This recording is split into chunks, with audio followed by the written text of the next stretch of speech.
And now it's time for Bum Reviews with Chester A. Bum. Tonight's review... Twilight 4. No, actually, that's Red Riding Hood. You're serious? Yes. This isn't Twilight 4? No. Alright. You're absolutely serious about Yes, that? yes, it's in the opening credits. Alright. Do this again. Tonight's review... Red Riding Hood. So obviously Twilight 4. I know, just go with it. Oh my god, this is the greatest movie I've ever seen in my life! I'm on my way to grandmother's. Spoilers! There's this girl named Red Riding Hood. Actually, she's called something else, But you won't call her that! And she's in love with this boy who looks like Edward? Because it is Edward. It's so obviously no, it Edward. isn't. This is No, it Twilight. isn't. We're watching Will you Twilight, stop for it? God's sake. I'm professional. And it turns out their town is under attack by a werewolf! Because it's so obviously Twilight. Sorry.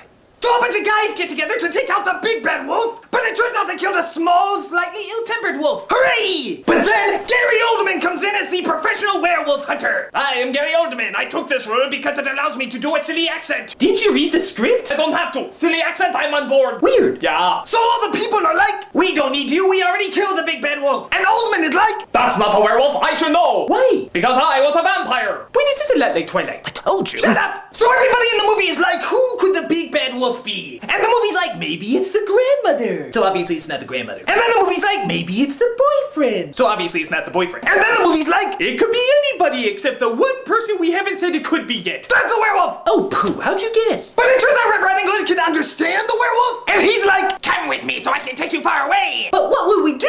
You'll pose on the mountains like the cover of a romance novel. You'll stare curiously at nothing, and you'll wear a red cloak that's 10 sizes too large and you'll probably get caught on everything. Well, will you take me to Jacob? Ooh!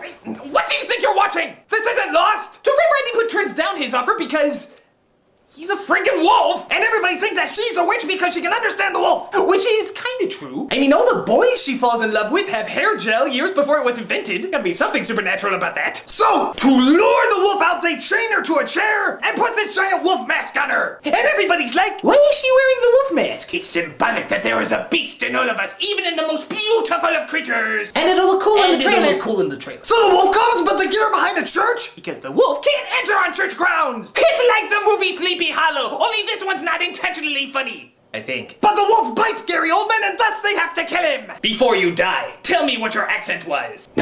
Okay. So Red Riding Hood finally figures out who the werewolf was. So she goes to grandmother's house to try and save her. When all of a sudden The boyfriend arrives. And she's like, You're the wolf! No, I'm not. Die! Ow, you stabbed me. I still love you. but when she makes it to grandmother's house, it turns out it wasn't the boyfriend. It was her father. That's not true! That's impossible! Search your feelings. You know it to be true. But the father's like, Dude, you should totally be a werewolf. It's like the coolest thing ever. How? you are invincible. Except for silver, churches, sharp objects. Oh, and the fact that you can't go where other people can go and everybody's trying to kill you. Being a werewolf sucks. But then the boyfriend comes in and kills him off. Hooray! After getting bitten by him. Hooroo. So Red Riding Hood is like, You risked your life to save me even though I stabbed you and doubted you throughout this whole movie? Of course, for that is what boys do in tween girl porn. Ah! so the boy is like, Well, I'm gonna run off and do my werewolf thing. But when the time is right, I will totally come back for you. Oh yes, and I will wait for you! I had a feeling you'd say that. And you'll wait for me, right? Tween girl porn? oh yes, of course I will, because that's what every male thinks about. Only their female counterpart and nothing else. This is tripe. So the boy is about to go off and live with his werewolfiness, but suddenly Red Riding Hood is like, Wait a minute, we barely had a romance! What? Most of the movie was just trying to figure out who the werewolf was. We barely even talked to each other. Oh, that's a good point. here's some collages of us making out because we forgot to put it in earlier. So sometime later, the wolf returns and Red just looks at him, giving a seductive little smile. And the moral of the story is... Bestiality's okay! I mean, they just cut to the credits before anything else happens. What do you think they're doing? She's taking off his sheep's clothing. He's riding her hood. She's blowing his house down. The bitter to eat her with. She's taking him to Grandma's house. He's checking under her hood. Holy smokes, I can make a book of these. This is Chester E. Bum saying, Change! You got change! Oh, come on, help a guy out, will ya? Come on, change! Come on, I can turn into a werewolf too! Just catch me without shaving for a week!